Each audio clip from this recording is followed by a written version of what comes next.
one of the things that I'm still like teasing apart in my own head is her human exceptionalism frame, and then how that, like manifested out in the various ways that we're dealing with. Some of them she makes pretty explicit, like I think it's chapter 3, when she starts to talk about like the roots of like the hierarchical way that we structure society has its roots in this human exceptionalism frame. And yet, as an assertion, it seems to make intuitive sense. But then it's like, okay, well, how much weight will that really hold? Like when you start looking at how things got to be the way they are, right? Which is our main point from Ishmael, right? Which is the mythology. Yeah, and she uses the similar language, the myth of human exceptionalism. Mm-hmm. Because ultimately it's just a story we tell ourselves. Yeah, and then that gets into, the personal side of things too, because we agreed, we sat down, we said we're going to do this podcast or YouTube channel, whatever you want to call it, in order to try to work out today in real time, like what's happening, like how are we involved in these situations where there are discussions that are happening in the public space, but are we really having discussions, or are we really just talking past each other? In the news this week, not the last time we got together, but we were talking about a major catastrophe in American life.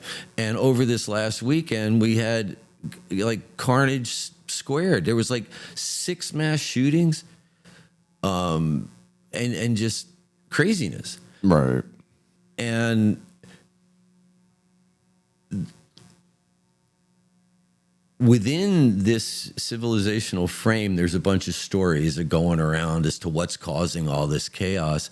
And yet, the Christine Webb and the crazy part, like on the book, I don't know if you brought it with you, but on the cover of the book, there's all these blurbs, people say, what a great book, that whole thing, like most books have, right? But all of the authors that are saying like this is great stuff and all that, hadn't read any of them except for one. Really? Yeah. And so then I said, well, like there's a little blurb right on the front of the book by a guy, Abram, and he wrote a book, I think it's called Becoming Animal. And I went on to Google Books, and do the quick search, and I find the sample of the book and I start reading it going, yeah, this is cool. Like it, because the reason that I like it, at least it speaks to me, Mark, because this way of looking at the world like resonates with something that I kept buried for a long time. And that goes into the whole early childhood trauma and all that stuff. And that opens up into all the other collection of books that I have that are all the self-help stuff. Right? And being closed off to, feelings that are uncomfortable. And because of my issues with anger, right, that I always tried to keep like the intensity of that anger walled off, but it also walled off like other emotional responses. One of them is that it's hard. I lack the words for it, but it's more like when I read about what we're doing to the natural world, that empathy that we talked about, that it's a pain that I feel. It actually hurts. Yeah. Did I ever tell you the story about Boy Scout camp and the frog? I don't think so. I don't remember. Well, I'd gone to Boy Scout camp. It was the second time I went, and the second time I went was not under the best of circumstances because my parents were fighting over what, oh, it's too expensive kind of thing. But my mother won that battle and I got to go that year. So it was already a little bit like I was under emotional stress being there, knowing that when I got home, there was probably going to be fights over money. But at any rate, at one day, there was a group of us, 6 to 8 of us. I don't remember exactly how many. But we had gone out and we were walking through the trails up there, and it was in the Boy Scout camp was in Forestburg, New York. And we're walking through the woods, and there's these creeks and stuff, and we found a creek, and then we took these rocks and we piled them up, and we made a little swimming hole, and we were splashing around doing what I'm probably around 11 years old, so doing what 11-year-old boys do around then. And then one of the things that boys did back in those days, we like to catch frogs, tadpoles and frogs and stuff. And so we're catching frogs, but this one boy, he actually caught a bullfrog, one of them, like two-handed. You can't pick it up with one hand. It's a big old thing. And I was like, oh, cool. That was like the biggest frog I'd ever seen. And then this kid did the worst thing. He took that frog and he picked it up by its legs and he smashed it on a rock. And I saw it. Now the frog, like, it's tried to get away, and then now the rest of the boys are all gathered around it. And I walked away and I listened to them smash that frog over and over and over on the rocks until it was dead, laughing and all this stuff. And it hurt me. I walked away. I don't know if I joined up with, because I don't remember what happened after that. I know that I had walked away and I was listening from 30, 40 feet away. And I don't know if I joined up with them after or if I just walked my way back to where the tents were and stuff. But I had buried that for a long time. But, opening this book and then reading that, Abrams, that Becoming Animal, and recognizing that one of the reasons why I pushed all that away was because when I opened my mind to it, that empathy, I hurt. It's not bad, it's not debilitating or anything, but I feel it. And now I'll get accused by a lot of people today, oh, you're soft and squishy and all that kind of stuff, and what's your problem? But it's just one of those things that how separated we've become from the world. And then she points to like indigenous philosophies. And then I remember that book, The Dawn of Everything, the David Wengrow one, where they were talking about how a lot of the writings of the Enlightenment that pretty much define the society that we live in a lot of ways, were a response from these Enlightenment writers to criticisms that were leveled at European society from Native Americans. And then I did a little bit of digging into that and come to find out that a lot of indigenous tribes in the U.S. feel that Wengrow and Graeber took some liberties that they shouldn't have, at least as far as like homogenizing indigenous cultures, that they're not quite as, the same or whatever as they put out. But again, it's new and it opens up the vast area of ignorance, right? Oh, there's a whole bunch of stuff that now I was unaware of, that now in order to really flesh out the picture and see if this is a good place for me to stand at this point in my life. Yeah, before we get too far, welcome back to episode, 11? I think it's 12 now. Is it 12? I will figure it out. Maybe I'll put there might be some print somewhere on the screen with a correction. But yeah, so, this is occasionally philosophical, father and son podcast. I'm Mark. And I'm still Doug. Yeah, so, but kind of building on that, I guess, because we did kind of say we would continue the conversation on the Arrogant Ape. So I guess since we've started our preamble with it. But yeah, it's that reaction. I think the feeling empathy. I can't say for sure whether it was Ishmael or. I never really had any desire to like hurt animals. Like I used to catch frogs too. Like when we lived in Brookside, there used to be the tadpoles would be there and then eventually the frogs would come. And, throughout the various times of that cycle, me and my friends would catch them and what have you. But it was never anything like that. Like I remember one time we found one that was already dead and like it was kind of just like weird and it kind of like freaked me out a little bit because just like it was just kind of like laying there in the water or whatever. And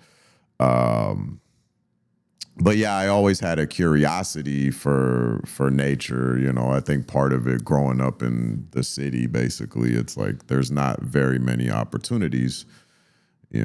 Yeah, well, Southern California is a manufactured environment for sure. Right.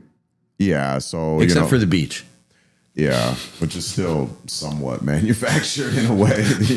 Well, yeah, the parking lots and the pier and all that, but yeah, it's having that empathy. Like I recently heard a story of. Somebody that I know, not friends with or anything, but just somebody that I know that apparently tortured a cat when they were younger or whatever. And I just found that troubling, And I suppose like I somewhat a little bit hypocritical when it comes to that because there was a certain point in my life where like insects, they're like, you look at a mammal and she even touches on it in the book, about our hierarchy, insects are just insects. So it's like, they don't matter. Right. But even, reading Ishmael and reading this book, it's like even insects are important, Well, they're important to the health of the biosphere and stuff like that. It's just I remember a former colleague of mine from the UK, and we were talking on the phone, business call, because of the time difference, she was home, and there was like she spotted a spider on the table in front of her, and I just asked, I said, "Did you kill it?" And she was offended. She goes, "No." She goes, "I scooped it up in a glass and I threw it out the window." Yeah. And I was like, "Really? Why? Why not just kill it?" It wasn't doing anything. And it was so, like, it was just such a natural thing. Like, why would you even think that? And then I thought, okay, it wasn't like I didn't lose a lot of sleep over it and anything. Oh, well, that was just weird. But it did get me to start thinking, like, now if I see spiders in the house here, if they're just in a corner with their little web, I just leave them alone. Yeah. Now, if they happen to like fall down in front of my face, then I get a little freaked out and they're dead. It's like, stay out of my face, little spider. If you're over there doing your little spider thing, I'm cool with it. But when you start getting into my face, and I realize that that's going against this respect for life and everything else. But hey, we grow, I hope. Well, it's funny that you mentioned that because I've actually gotten in the habit of even like that specifically, just had to be maybe a week ago. In my kitchen, I saw one coming down from the light in my kitchen. And instead of like killing it, what I did was I scooped the web or cut the web onto my finger and opened my door and just kind of like let him outside, kind of in that same. Oh, there you go. So yes, we can grow and learn And in the grand scheme of things, one spider, one whatever, not gonna. It's what it does to you. It's what it does to the way that you think. that's really, I think, is the more important thing, is it's that whole just killing the spider in this scenario, just for existing in my space, is essentially, that's part of the human Exceptionalism the human thing. exceptionalism thing that we're talking about, because it's in my space, and even Ishmael talks about it in where it's like, do you kill stuff, like if when they started farming, the rats and stuff started coming, and coyotes, and there's various animals, part of the human, part of, not human, but part of the earth, the vast life on this earth are just existing, but because it's inconvenient for us and we're here to dominate the earth, that we feel like it's fine to just kill them. Well, you remember that one time? I think it was last summer when I was sitting on the front steps, and there was a bee just laying on the sidewalk, and it was shortly after they come around in the late spring or the middle of the spring, and they spray, Yeah. to get rid of all the bees. And I'm sitting on the steps, and there's this bee laying on the ground, and it's obviously dying. And it's obviously dying because it was poisoned. It's not the end. It's not the natural end of its life. It's just laying there. And I was watching it, and I thought, bees don't have brains or consciousness, or at least as far as like any human, like, right? But yet, what's it like? And and it's not like I could feel any empathy for the bee or anything like that, but I just watched it, and I'm like, all right, it's a bee, and it's trying to do bee things, but it can't, because its body is moving like it's trying to do whatever it does, but it can't. And then I thought, right? The bees are inconvenient because they buzz around the doors, and people don't like that, so let's just kill them.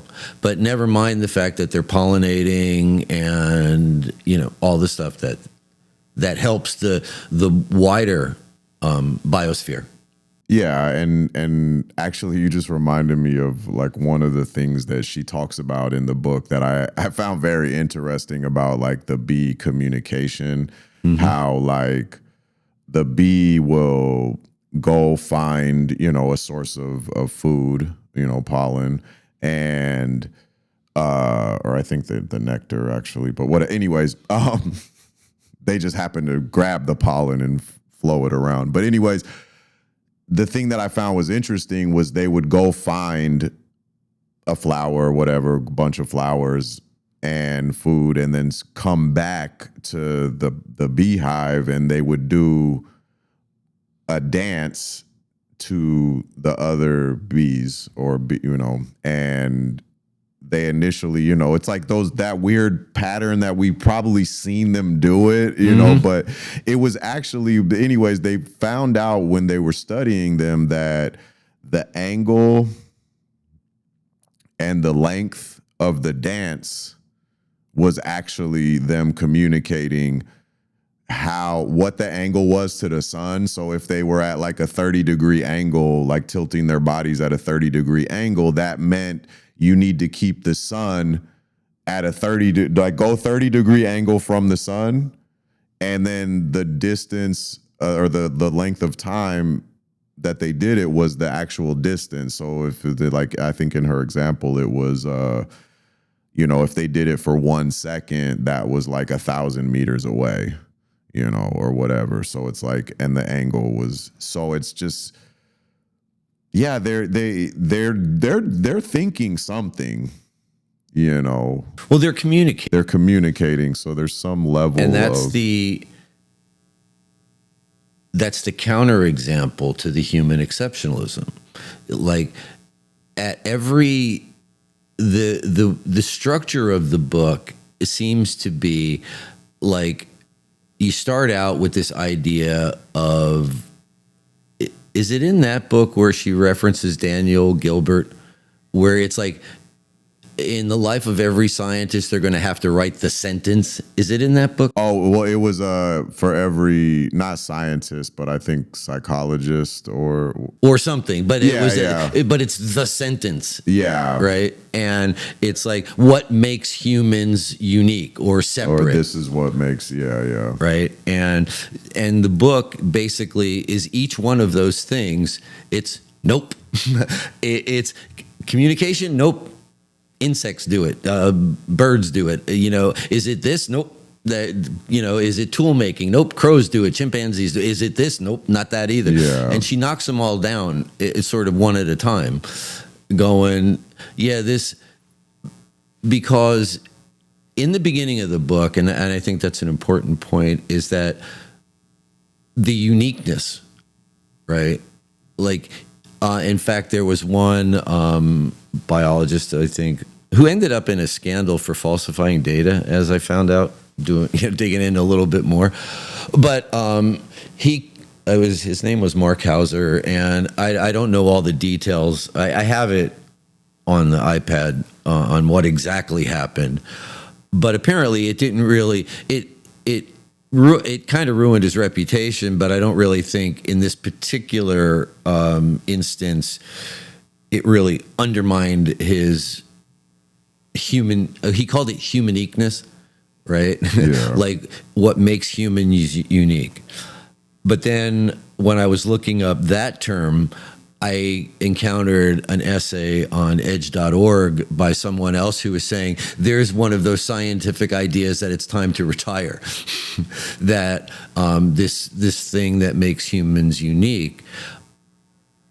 But so she undermines that. But the other point is that the human exceptionalism was layered on top of the unique, that the things that make human unique also separate us as in a different class of moral consideration, right? And that's the danger of the human exceptionalism frame, is that it makes us humans worthy of moral consideration, but nothing else. Right. Yeah. Which is the way that we end up justifying, the factory farming and Clear cutting forests and all the overfishing. Right. Because it's like, well, it doesn't matter because only we have a consciousness that's worthy of, Of respect. Right. Because even in, actually, I don't want to bring that up right now. Okay. Yeah, sometimes you're not ready to talk about something. Yeah. But basically it's, she does. And the thing is in the beginning of the book, the second chapter, she goes into like the different studies that they did that this is not something that we're inherently not born with a human, human exceptionalist type of framework. We're taught that through mother culture or, because originally I think the tests they did were like on 5 or 6 year olds, and they thought that, okay, no, it's just human nature. Based on these 5 and 6 year olds, it's kind of just like human nature for us to think that we're, exceptional. But when some researcher discovered a way to do a test on 3 year olds, they found that it wasn't necessarily the case. And also the other thing that I found was interesting was like the degrees of it, because like at a certain age, they said that they did that test. You remember where it was like, there's 2 boats or a boat and 2 boats, and one has humans on it and the other boat has dogs or pigs on it, where if you had a choice, like you had to choose one to save, which one would you save? Well, the adults would prioritize one human over, I think it was up to 100. I don't know if the number went higher than that. I just remember she meant, so they would let 100 dogs die to save one human. Whereas like basically the younger the age that they tested, the more they wouldn't prioritize human life. Like they would, I forgot what, there was a certain age group that was like, if it was like 10 dogs, you know, versus one human, they'd rather save the 10 dogs. And then I think the lowest age group like didn't really differentiate between like a dog and a human. You know, if there was one dog and one human, was like a. So what conclusion did she draw from that? Ultimately that this is something that we learned, and the actual chapter of the title of that chapter is the unlearning curve. So basically the conclusion that she's that she's coming to, at least from what I gather, is essentially we were taught human exceptionalism, so it's possible for us to be untaught or unlearn. You know, we learned human exceptionalism through our culture. So if maybe it's starting with this book or whatever it is, it's like you can unlearn it. Now, you know, getting into that more, I don't know, what is it? Pessimistic viewpoint is it too late for us to unlearn are we on a collision course? You know, is it that is the plane, the plane metaphor, is the plane crashing and we just can't. Oh yeah, back to Ishmael again, right? Yeah. We think we're flying, but you know, is the plane crashing and there's nothing we can do about it? Or can we start now, or, you know, making changes that. Well, one of the things that Ishmael did to me, right, when I read it, I mean, obviously it landed in soil that had been prepared in some like 40 years of life already, you know, and all the books and all the experiences that I had had, and it landed in there. And it told me that there was a different story that we could tell. You know, we didn't have to keep telling the same story over and over and over again. And okay, I threw the book at you a couple of years after I had read it, and then it had its impact on you. And now we are 20 odd years later with the seeds that were planted and all the things that have happened in the interim going, yeah, you know what? Maybe it's time to elevate this a little bit and say, hang on. We're a part of, humans. Yeah, we've got some special things about us and we've done some really cool stuff and all of that, but only a small part of that, right? We're focused on too small a part of the entire human experience, this Eurocentric Western civilization, technological society. Okay, it's got some benefits, but the downsides of it are becoming impossible to ignore. Right? Yeah. I mean, I've mentioned it once or twice. We haven't really dove into it, but there's a whole constellation of people that focus their entire intellectual energy on what they call the meta crisis, which are all these, environmental, nuclear, proliferation, terrorism, et cetera, all these things happening at once, and they're trying to chart a way through it. And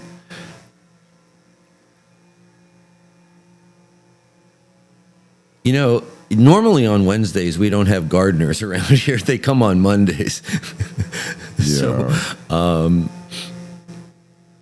for any listeners that are hearing that noise in the background, we do apologize. Yeah. There's nothing I can do about it. Actually,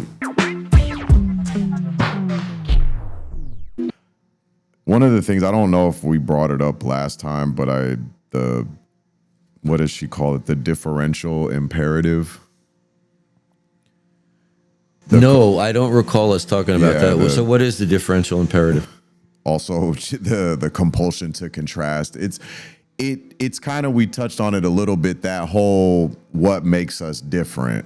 You know, we're so focused on, oh, well, we have consciousness. We have, you know, we have the ability to make tools. We have the ability to have empathy, you know, all of these different things, hence the differential imperative. But for some reason, like, we have this compulsion to like separate ourselves, you know, which actually, you know, goes into, I found there was a question she posed in the book was, are women human? Oh, yeah, yeah. And she says, like, you may laugh, but there was actually a point in time where women, their humanness was in question, you know, and that, you know, the fact that we think that everything is. So how does she define the, what did you call it? The difference? The differential imperative. The differential imperative. If human exceptionalism is a product of the dominant culture, not something intrinsic to human nature, then how did this worldview come about and ultimately gain such a powerful grip on the public imagination? From Aristotle to the Bible, from the Enlightenment to Marx, the idea of human as a superior animal or a being that is different from an animal altogether permeates Western thought. There has been no shortage of qualities put forward to justify this claim: rationality, language, tool use, culture, innovation, morality, and consciousness. The list goes on as we've tried to continuously distinguish ourselves from the animal kind.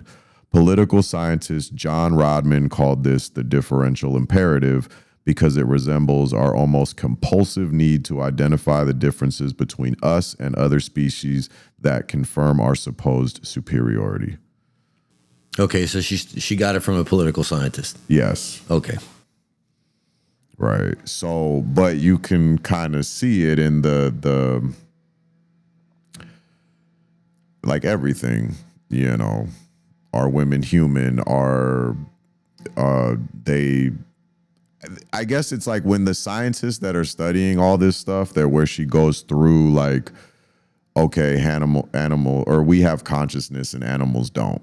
Now there have been studies where they've done different studies where they found, oh, well, they do have a consciousness, ability to reason, and then they found, well, they actually do have the ability to reason.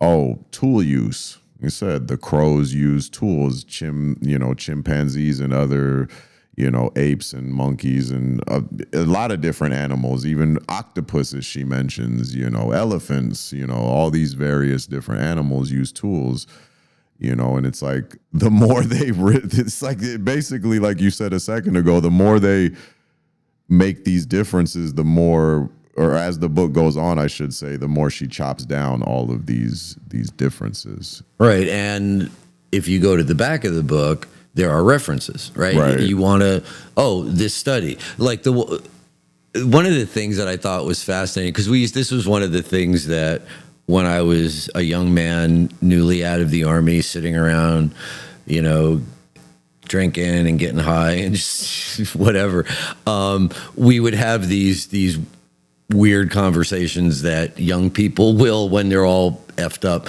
Yeah. And one of the things was about, well, what would the world look like if you took the visual, like what the frequency of light that we can see, and you just took the end, like the high end of it, and you just like flipped it and said, okay, that's the lowest frequency, and how would the world look different?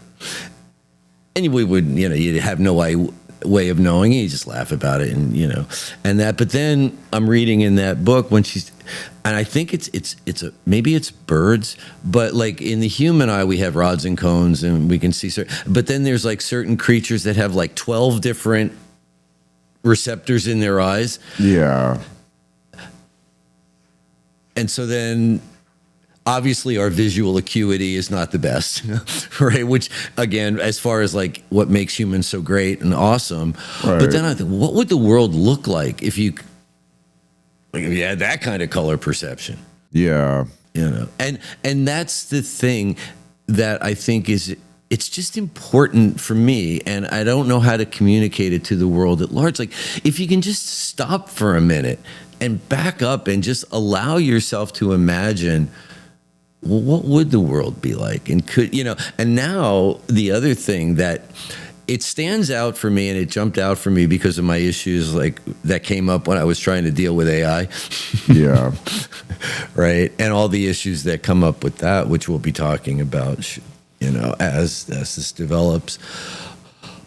But towards the end of the book, she touches on the etymology of the word consciousness, coming from the Latin, which means to like experience with. I forget exactly how she puts it but it's towards the end.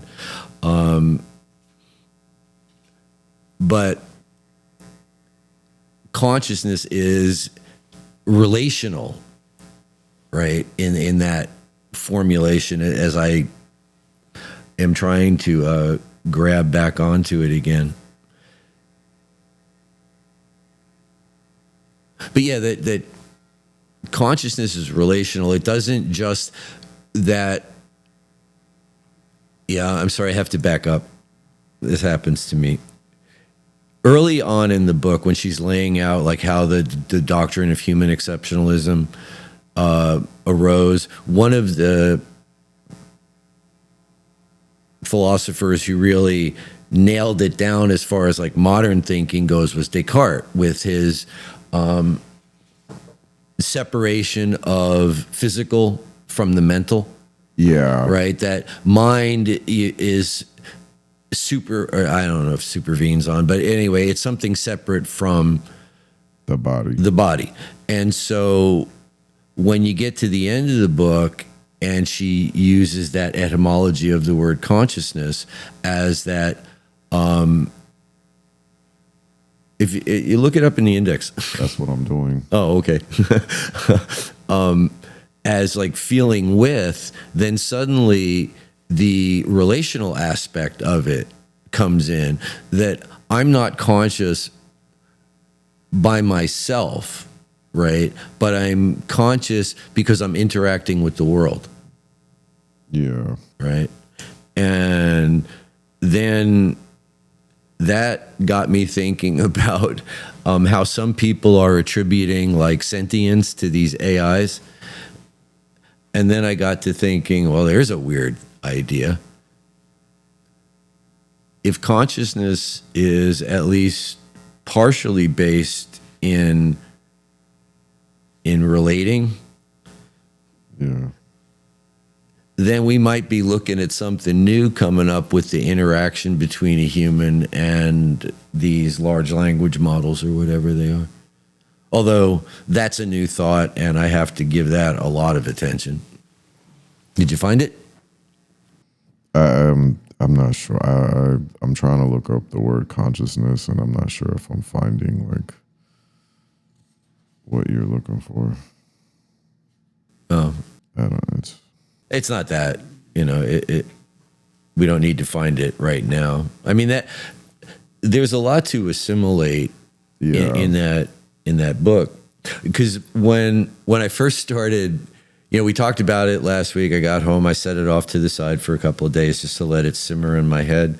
And then when I picked it back up again and I started flipping through it, looking at where I put little check marks in the column or where I wrote margin notes or underlined things, it reminded me of the book In the Absence of the Sacred by Jerry Mander, the guy who wrote 4 Arguments for the Elimination of Television.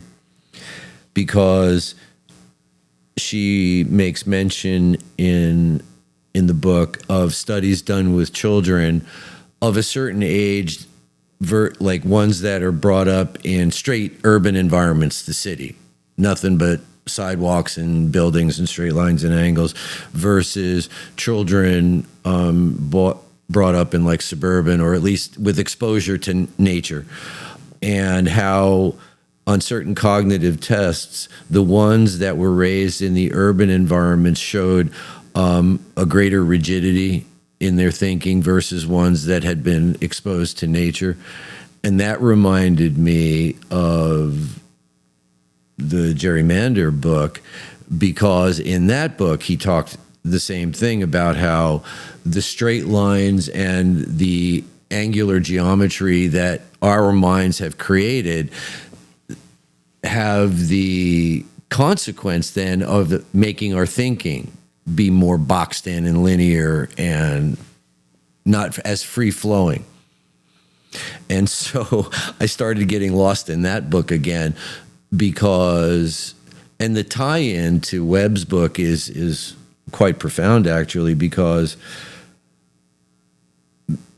Mander is criticizing the technological society that we live in and pointing at indigenous ways of being in the world as like the answer to a lot of what ails us. And obviously Webb and that entire constellation of writers that now I have to start looking into are pointing at, which in spite of everything that's going on when you pick up the newspaper, it allows me to still keep that hope alive. You know, that if enough people can at least open their mind to this alternate way of looking at the world, and then I think a lot of what she talks about, which we don't really have enough time left. We've been talking for a while, so we're probably coming up close on the hour that we usually allocate. So maybe we'll leave that for another time. But she talks about how the human exceptionalism leads to the hierarchical thinking. And then, you know, when you look at hierarchical thinking, you can start to see a lot of social problems that map onto that hierarchical way of thinking. Yeah, definitely. I was kind of thinking about it even in this sense of like because she talks about, was it Aristotle, the Scala Naturae, you know, the like one of the original hierarchies that was right, where man at the top, and then you have various, you know, animals, and plants down at the bottom, or whatever, or minerals. Minerals, actually, because I think it was something along the lines of like, well, minerals can't move. Right. Plants minerals don't produce, like plants produce other life, but they don't move, but minerals don't produce themselves or whatever.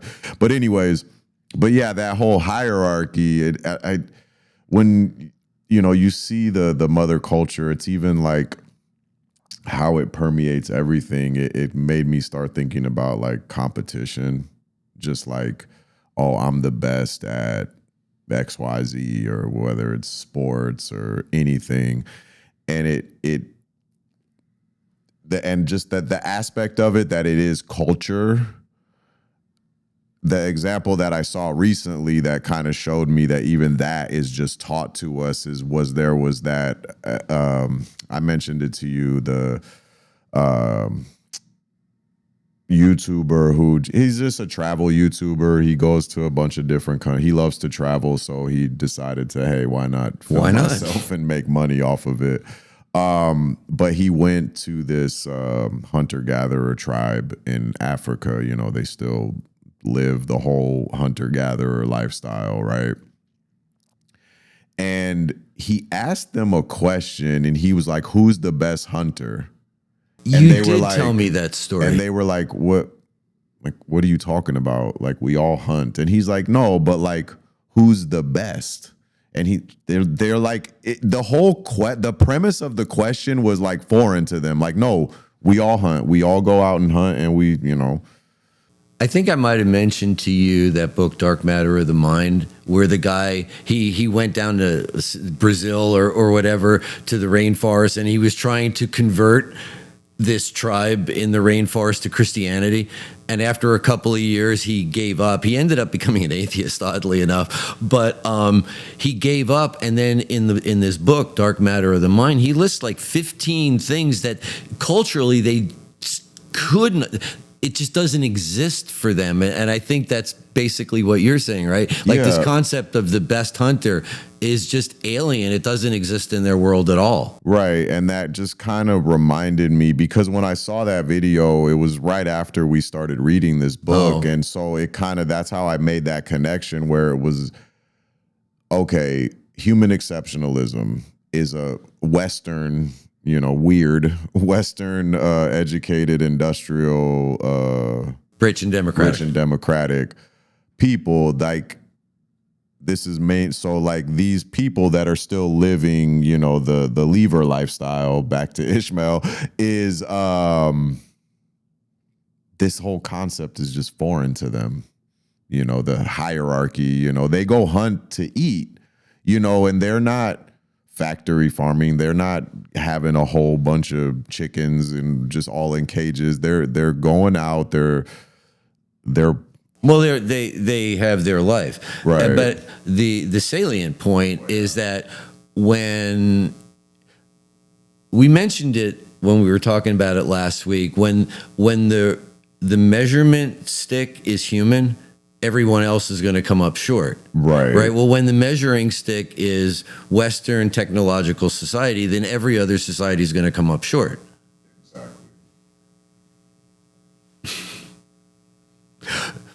But honestly, now I said it gave me a little bit of hope in spite of everything that's going on. Yeah. That maybe, if people can hear that, right, just a little bit to say, you know what?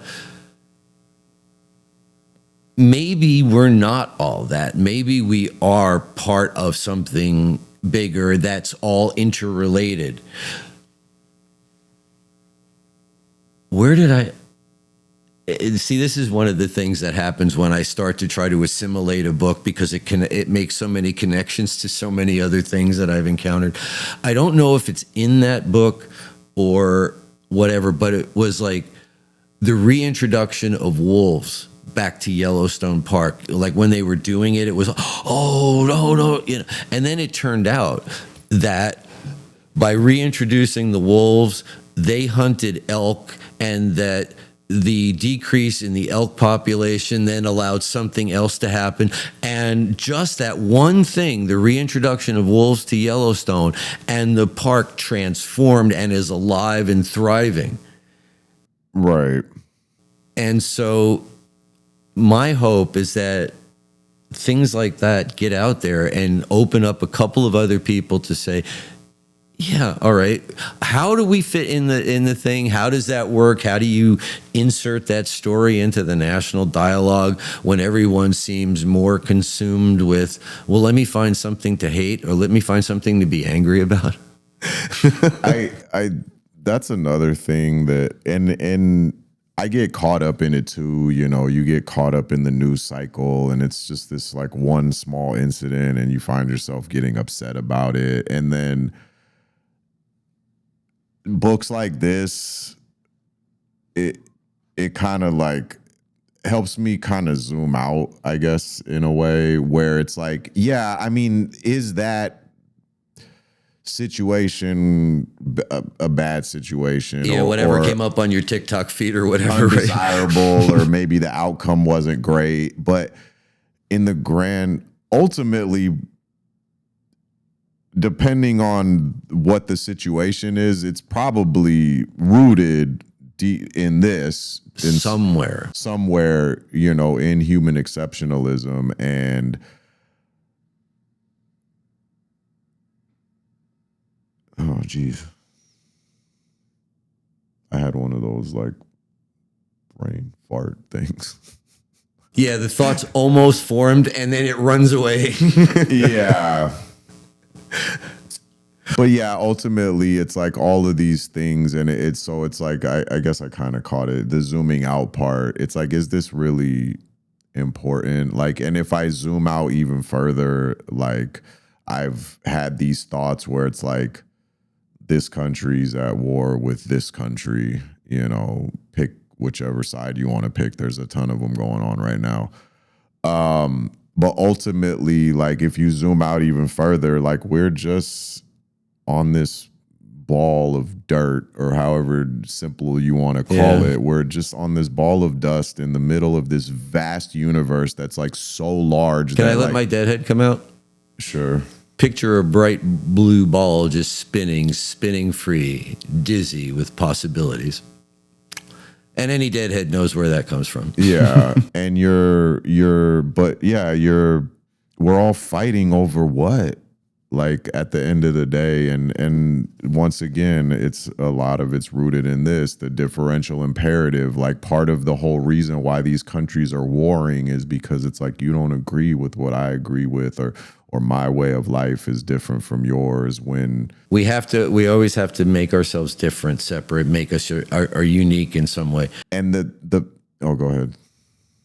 It was something that I thought about as far as like, we have this idea of this human exceptionalism, and how do we get that? How do we open up a space in a mind other than yours and mine to at least entertain the possibility? I was reading another book that you may find interesting. It's called The World Beyond Your Head by Matthew Crawford. And he argues in that book that the attention economy, what it does is it steals the space for us to think, right? We need silence. We need some time away from the constant pull on our attention in order to think. And it's a book that I'm just reading, and he raises the idea that, and again, another name that I'm not familiar with, but I think it's a sociologist who says that children need to, it's like on their attention, you need to be able to close out the external world in order to develop a sense of self. Oh. Right. And that ability to close out the world, like if someone asks you a question that you really have to think about, what do? You usually find yourself, you'll either look up at the ceiling or you'll look at the floor, or maybe you'll close your eyes, because you're closing out the distractions in order to think, to focus. And so in that book, it seems like he makes the claim that in the same way that we are concerned about air pollution, because we all the air that we breathe is a common, right? We all need it. Well, he says that silence is like that same kind of a thing, right? Like air, we need it in order to survive, to think, to be able to. And so we have these ideas that need to be able to get in, but they need to be able to get into someone who is on that hedonic treadmill, doom scrolling all the time. They can't, constant stimulation all the time. Well, if you're constantly on your phone, if you're constantly stimulated, if you've got your headphones on and you're listening to an audiobook, or you're doom scrolling, or you're listening to an audiobook and you're scrolling through your Instagram, you never have time to process anything. Right. And so the ability to read a book like this, or any other book for that matter, and then set it down and let it sit and just think about it. Yeah. But it's important. Yeah. That makes me think about a whole other bunch of stuff. But anyways, this is about an hour. We're about to wrap up. So, but before we officially close, did you have any last thoughts? No, I'm still processing this Arrogant Ape, yeah. and you know me, Mark. Once you open up a door like that, I've got 6 other books I'm ready to smack you with. So, yeah. But no, that's it. That's it for this time.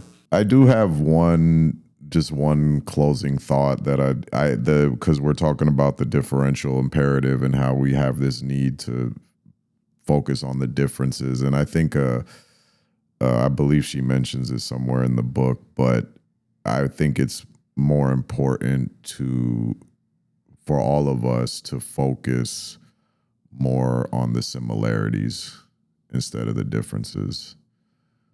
So anyways,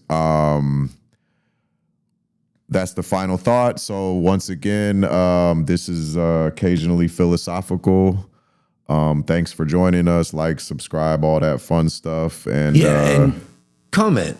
I found myself enjoying like replying to some of the comments. Yeah, we've got a lot of good comments, Yeah, in fact, there was one that came in this morning from someone, or I saw it this morning when I turned on my phone. It was on the Walmart Amazon thing, but he I think he lives down in Arkansas or Alabama or somewhere, one of them southern states, and he's talking about how they're still going crazy building these warehouses and stuff. I'm sure. And I need to get I need to review that comment and reply. But anyway, Yeah. I'm Doug. And I'm Mark. And until next week, this has been Occasionally Philosophical.